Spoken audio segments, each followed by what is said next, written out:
KPU ingin mensosialisasikan bahwa ada dasar hukumnya PKPU nomornya nomor 6 ya, untuk penggabungan, kemungkinan ada penggabungan dapil Petang dan Abian Semal yang dari 45 kursi yang sudah ditetapkan oleh KPU. Tapi pada intinya kami dari Partai Golkar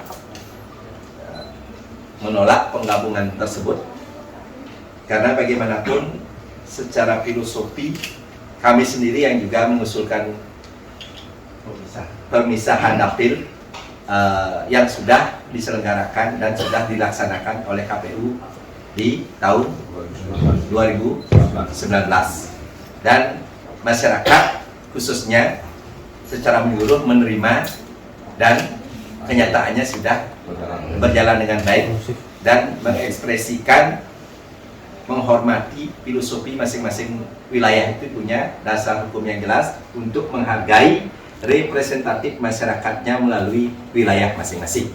Nah, itu yang sebenarnya. Sehingga apa yang sudah berlangsung baik selama ini kita pertahankan, karena bagaimanapun dalam konteks kemasyarakatan tidak mungkin wilayah Abian Semal nyambung representatifnya ke Petang, begitu pula sebaliknya. Sehingga pada intinya Partai Golkar menolak penggabungan itu, sehingga kami berkumpul ini karena ada dasar tertulis yang harus di-store ke KPU untuk menguatkan hal tersebut, baik dari partai politik maupun dari masyarakat di seluruh Kabupaten Badung.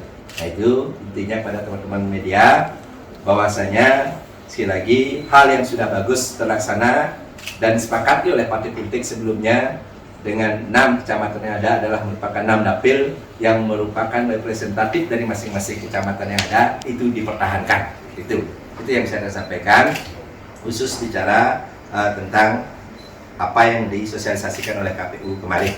Karena sekali lagi kami tanggal 6 terakhir harus melaksanakan secara tertulis menyampaikan aspirasi kepada KPU, termasuk juga mempengaruhi masyarakat yang menolak tentunya.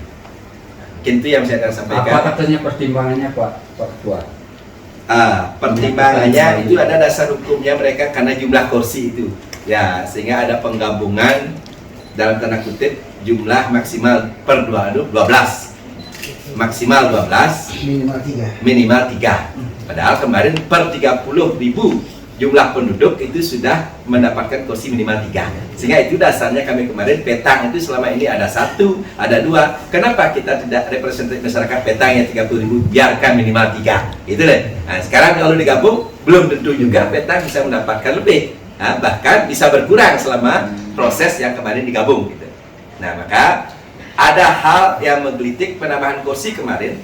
Abian Semal sekarang ini dari 45 mendapatkan hak 1 kursi dari 7 sampai jadi 8. Tapi jika digabung sekarang dengan Petang, kursinya itu berkurang, bisa ke wilayah yang lain. Itu masalahnya. Itu yang juga kita tidak terima. Karena representatif Abian Semal memang rasional dia nambah karena jumlah penduduknya. Tapi jika digabung dengan Petang, kursinya malah tidak bertambah. Oke, nah gitu. Pak, coba kalau penambahan ini tidak diterima gimana? Bukan masalah diterima tidak terima. Kita menolak itu bahasa politis dan kekuatan kita dalam konteks organisasi. Diterima ataupun tidak itu lain soal. Karena ini bagian dari kita berbicara organisasi yang real dan ada dasar hukum. Yang kira ini pasti berjalan karena proses pasti sampai tanggal 4. Dan KPU pun akan mengusulkan ke KPU pusat. Terima kasih sudah nonton. Jangan lupa like, subscribe, dan share ya.